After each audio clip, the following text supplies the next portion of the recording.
Elisabeth Lasch-Quinn, Race Experts: How Racial Etiquette, Sensitivity Training, and New Age Therapy Hijacked the Civil Rights Revolution. Prologue.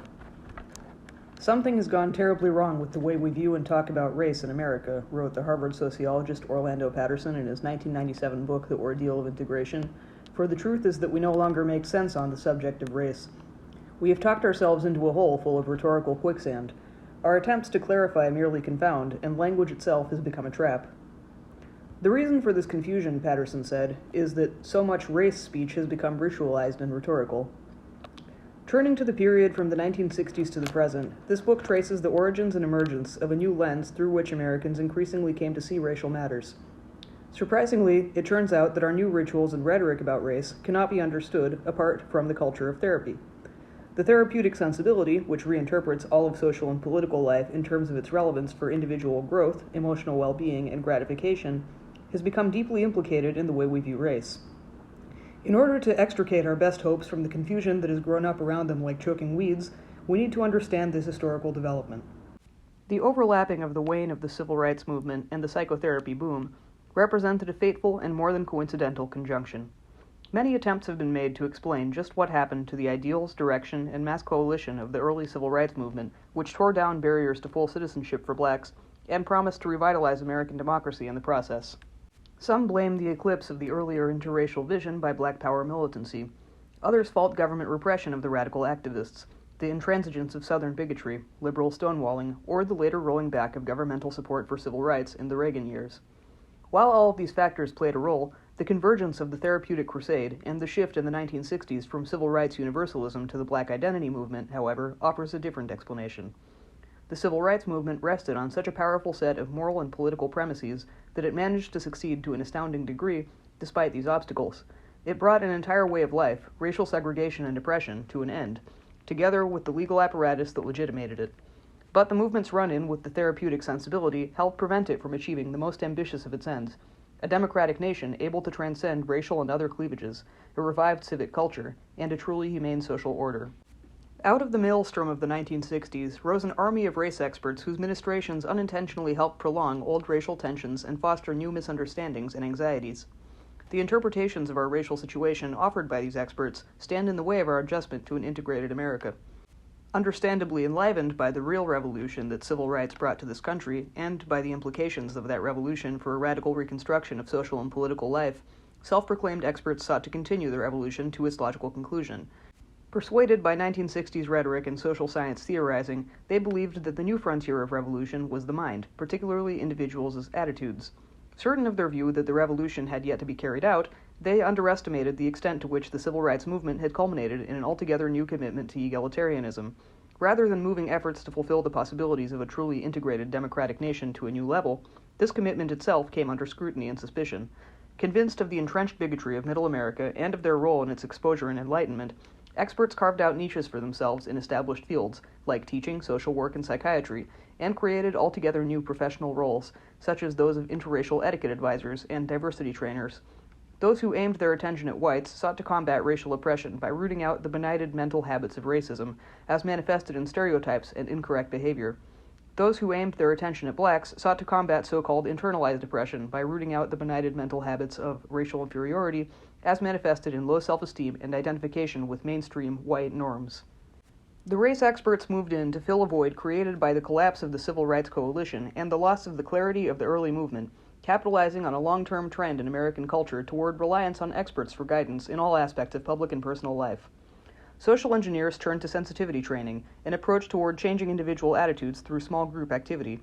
Sensitivity training's pioneers throughout the training group, or T-group as it was nicknamed, was a technique that could allow for a conscious confrontation of racial attitudes in order to transcend them. Initially posing as a scientific innovation under the rubric of the profession of human relations, a branch of social psychiatry, the sensitivity training workshop later transformed into the encounter group, the embodiment of the human potential movement. The epitome of the self-obsession and self-referentialism of what Tom Wolfe called the me decade, sensitivity training's main innovation was feedback, the instantaneous, radically honest verbalization of one's criticism or appreciation of others in the group. The encounter group, also a product of the 1950s and 1960s cultural offensive against formality, convention, and emotional repression, was more than a workshop.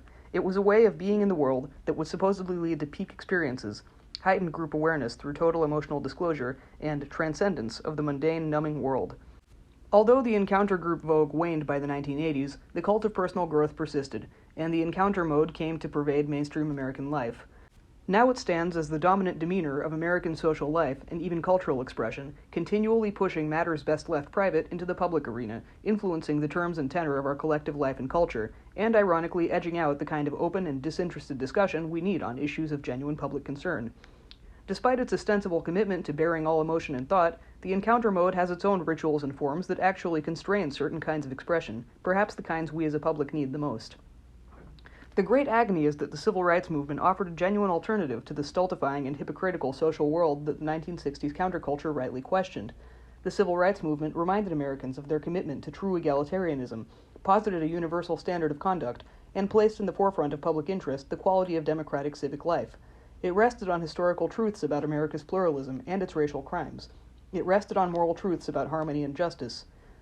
The civil rights movement did bring a revolution to American life, but the forces of reaction, though often striking a liberal or radical pose, gave a new lease on life to race-conscious behavior not entirely unlike the double racial standard that ruled under white supremacy.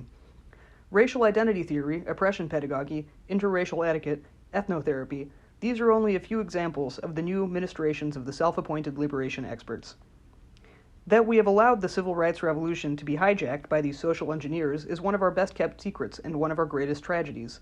The issue of affirmative action occasioned much debate throughout the 1990s, as many liberals and conservatives treated the issue of race as though it were some kind of political football, paying no attention to the real nuances and concerns on either side of the issue.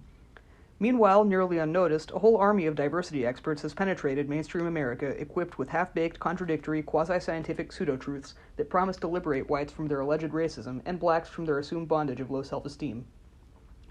The triumph of the race experts in many ways embodies the harangue flagellation ritual writ large. A routine of black assertion and white submission came to the fore in the mid-1960s, when it was briefly attacked for its disingenuousness and its departure from civil rights universalism. This ritual cast blacks in the role of repressed, angry victims and whites in the role of oppressors who need to expiate their guilt. Strikingly familiar to present-day Americans, it is one ritual by which racial issues often get raised and explored. It is also one reason racial issues often stay unresolved.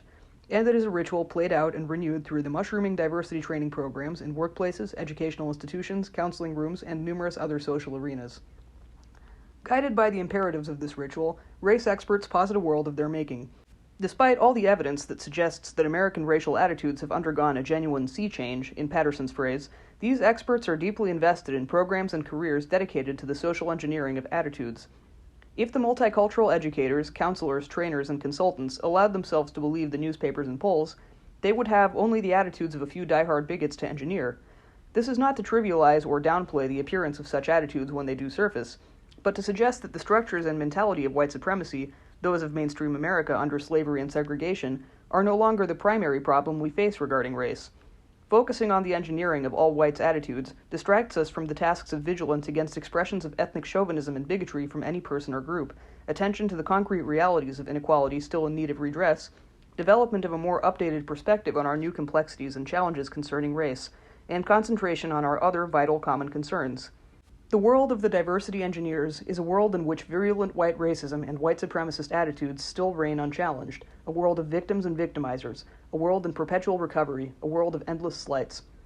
Here, racist crimes and social faux pas are one and the same, all inspired by a monolithic, unabated white racial hatred. All whites must confess to their inherent racism, or they are, in the words of the recovery movement, in denial. The dominance of the therapeutic mentality has allowed New Age therapies that once rightly existed on the fringe of society to insinuate themselves into the mainstream. Far-fetched notions about the capacity of self-obsessed wallowing in emotional outpouring to heal not only the individual but all the ills of the world are incorporated into the diversity training programs to which our coworkers, children, and teachers are exposed. These approaches reinvoke the old guilty white and angry black roles that narrow emotional expression rather than broadening it as promised. And these approaches pose as a challenge to the status quo, but end up guaranteeing that the moment of emotional catharsis will never end.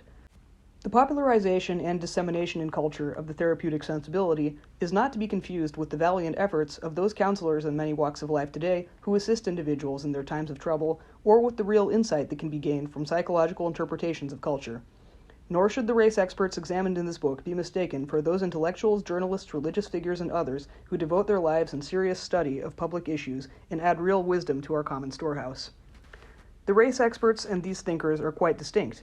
The former group is notable for its tendency to simplify and codify matters concerning race beyond all correspondence with the nuances of experience and perspective, while the latter group is known for its insistence that complexities and differences of opinion cannot fit the strictures of the received orthodoxies the former promotes. The former group takes as its starting point that correct attitudes on race are self-evident, and that all that is needed is the right technique for instilling them in the minds of the populace, which it assumes to be universally ill-informed and backward-looking. Members of the latter group, in their role as informed citizens, can provide a powerful counterweight to the force of professional expertise gone awry. The 1990s saw a kind of renaissance in the writing about race and brought to the fore a number of bold and fresh perspectives. Compelling arguments were made for a reconsideration of where we are on race now that a generation has passed since the Civil Rights Movement. On the one hand, we can celebrate the incredible advances in citizenship rights, the expansion of the black middle class, and remarkable achievements in many realms. On the other hand, as the economist Glenn Loury reminds us, our struggle against remaining inequities is by no means complete. Problems persist, ranging from racial profiling and housing discrimination to differential rates of wages, unemployment, infant mortality, and life expectancy. But, as Loury and others suggest, a full acknowledgement of the problems that still plague us regarding race must go further and explore the ways racial differences continue to be inscribed in American life. Sailing against political winds, a small number of observers boldly warn us about new difficulties to be overcome, from what Patterson and others argue is a self-defeating, even oppositional outlook among some African Americans to a kind of white liberal condescension in racial thinking that the journalist Jim Sleeper asserts is similarly damaging to the cause of an integrated democracy. Across the political spectrum, writers argue for a recovery of our moral bearings, including a sense of individual responsibility, obligation, and sacrifice to the greater good. Disagreeing on many matters, they insist that we need a more careful accounting of what problems we have overcome and what problems remain. Our rituals and rhetoric erect serious roadblocks in the way of our accomplishing this crucial task.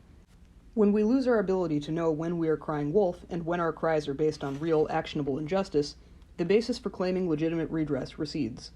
The therapeutic sensibility works against our making this vital distinction, instead leaving us mired in a generalized sense of complaint and outrage that never seems to subside.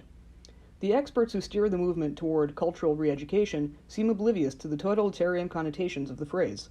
If anything, their attempts at wholesale manipulation of feeling and their tendency to find racism in every action and phrase add to our difficulties.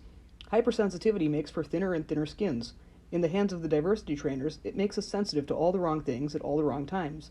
Without a doubt, democratic social life requires the legitimate authority of an etiquette that should not have to be enforced by law, but that is crucial to shoring up laws against discrimination and injustice. Sensitivity itself is an inadequate and cynical substitution for civility and democracy, both of which presuppose some form of equal treatment and universal standard of conduct. Anything less gives racial thinking a new lease on life. This book joins other efforts to begin to understand how we got into this quicksand. Perhaps in looking at whence we came, we will get another chance to find our way out. One thing is for sure, the experts are not going to help us.